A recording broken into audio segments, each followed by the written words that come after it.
Jackhammer Road, and the end of the last day of shooting in Lone Pine, the very last things that we shot there. We had just left Bert and Heather's location many miles away. Here's my dad's video commentary. And we are in the canyon for a few last shots. Whatever Steve can get. It is 100 degrees or more in here.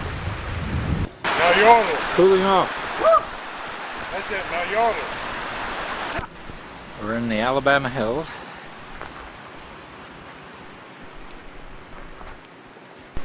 And waiting for the trucks to bring the equipment.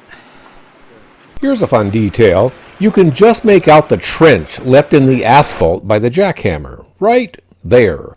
We repaired it, of course, but a local resident told me that for many years it made a distinctive bump when you drove over it, and each time they did, his kids yelled, "Tremors!" The first thing second unit needed were shots of the Jeep's wheels when it gets stuck. It was crazy hard to get the heavy old truck's wheels to spin at all, especially on pavement. As always, the crew was coming up with every possible idea, one of which was lifting the wheel with a jack. That's not how we got the shot that's in the movie, because ultimately they just forced the truck to do what we wanted. The camera operator is being draped in a furniture pad there in case those wheels throw rocks.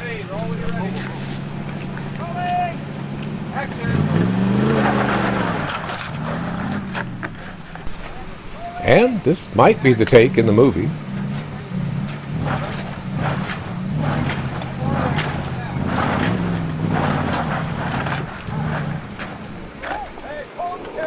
Before I go to the last shot, I have to throw this in. My dad, forever focusing on unusual details. Recognize that we're being mooned by a rock.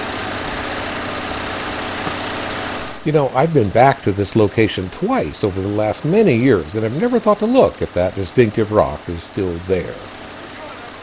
The last shot we needed was a close-up of rocks crashing down onto the second hapless road worker. Okay, guys, go to work. Go ahead.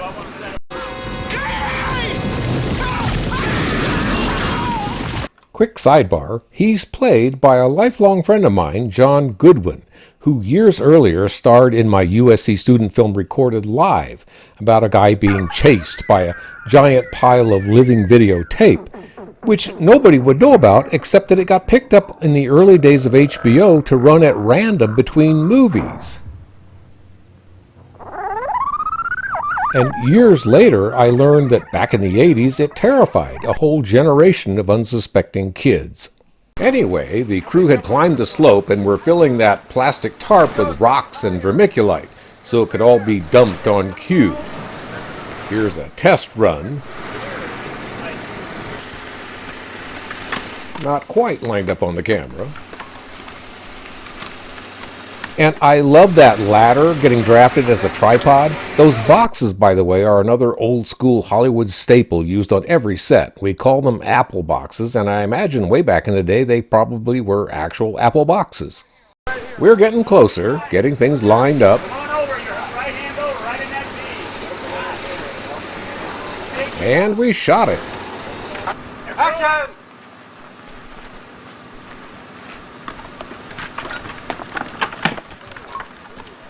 And we got it. Bullseye.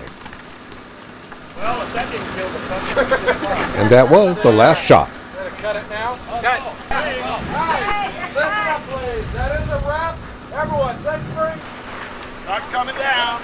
Wrap beer, coming in, guys. Over here. Yes, here came the wrap beer. I said in the last episode I'd do a little bit on that, so here it comes. But first, please, we must listen to my accolades. Everybody, today's wrap beer. In compliments of our wonderful director, Steven. Dad videoed several wrap beer moments. Here we are out at the concrete ditch location, getting the last shot of that day. Okay, folks. That's a wrap. Let's have everybody over here by craft service have a talk about tomorrow real fast. It certainly seems strange now, but back then it was expected that you sent your exhausted crew on their way home with a couple of beers. Some productions even provided free wrapped cigarettes. Now that is not All I can say is times have changed. Make another great day out of it. Today was a very good day. Again, thank you very much. Anything from anybody else? Just thank you all. And Very good day. and let's have a wrap beer, huh? Thank you. And it's a successful day. And it's time for wrap beer. And as I showed back in episode 23, one day Dad was on hand for wrap champagne. Now, I have to point out that Dad was in fact not a beer drinker. He loved the concept of wrap beer, or champagne, partly because even way back then I was a budding beer snob, deeply into the brand new craft beer revolution. In fact, I still keep updating a list of all the beers I've ever tasted. So on every day he could, Dad made sure there was something a little more exotic than Bud or Coors in the wrap beer ice chest. I wish I could tell what I found here. It's probably something like Dos Equis Amber, but that was a little exotic, at least back in those days. Anyway, beers in hand, we packed up and headed for Los Angeles. See you next time.